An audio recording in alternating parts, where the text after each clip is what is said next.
Tara na at pakinggan natin ang isang napakagandang alamat. Isang kwentong bumabalot sa isa sa mga pinakasikat na tanawin dito sa Pilipinas. Isang kwento ng pag-ibig at ng pighati. Alam mo, sigurado akong nakita mo na sa mga litrato o baka napuntaan mo na mismo. Pero naisip mo na ba kung anong kwento sa likod ng isang lawa na nasa loob ng isang bulkan? Well, samahan niyo akong tuklasin ang madamdamin at trahedyang alamat sa likod ng Bulkan Taal. Okay, so simulan natin yung kwento.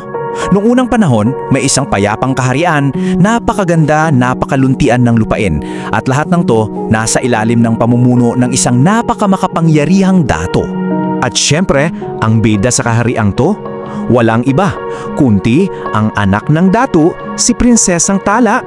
Grabe, hindi lang daw siya maganda, siya yung tipo na may busilak na puso, kaya naman mahal na mahal siya ng lahat. Siya yung parang ilaw ng buong komunidad. Tapos, andyan din si Lito. Si Lito, isa siyang matapang na mandirigma, matapat. Pero heto na, isa lang siyang hamak na mamamayan. At ang mas malupit pa, lihim siyang umiibig kay Prinsesa Tala. So, dito na pumapasok yung tanong, 'di ba? Paano mamumukadkad ang isang pag-ibig na parang sa simula pa lang, tadhana at ang estado nila sa buhay ang nagsasabing bawal?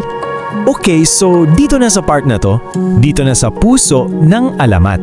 Dito natin makikita kung paano talaga sinubok yung pagmamahalan nila. Dito, nasukat ang lahat.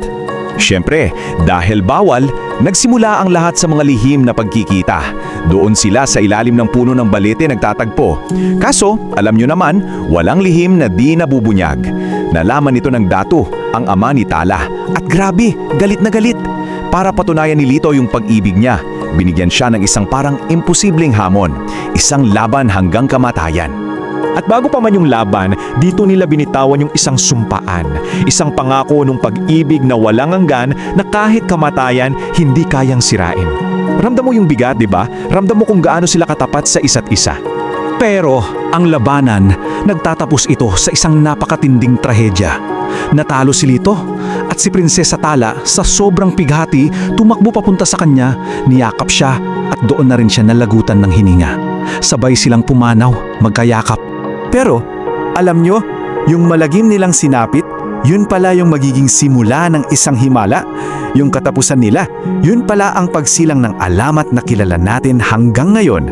Sabi sa alamat, doon mismo sa lugar kung saan sila inilibing, may isang bundok na bigla na lang umusbong mula sa lupa.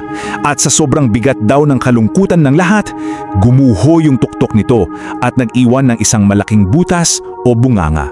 Pati yung kalangitan daw, nakidalamhati. Yung walang tigil na ulan na sinasabing mga luha ng mga Diyos at ng mga taong nagmamahal sa kanila, yun yung unti-unting pumuno sa bungganga ng bundok at naging isang lawa. At dito natin makikita yung napakagandang simbolismo ng alamat. Ang Bulkang Taal mismo naging sagisag ng nag-aalab nilang pag-ibig. At yung maliit na isla sa gitna ng lawa, sabi nila, yun daw ang puso ni Prinsesa Tala na hanggang ngayon ay patuloy na tumitibok bilang paalala ng wagas nilang pag-ibig. So, anong aral ang iniiwan sa atin ito? Simple lang pero napakalalim na ang tunay na pag-ibig, hindi yan nasusukat sa yaman o sa posisyon mo sa buhay. Ang tunay na damdamin nananatili kahit pa sa kabila ng kamatayan. Kaya iiwan ko sa inyo itong tanong. Mula sa kwento ni Tala at Lito, anong aral ang tatatak sa iyo at isa sa buhay mo? Magandang paalala to, no? Na sa likod ng bawat magandang tanawin sa paligid natin, maaaring may nakatagong kwento ng pag-ibig, ng sakripisyo at ng walang hanggang pag-asa.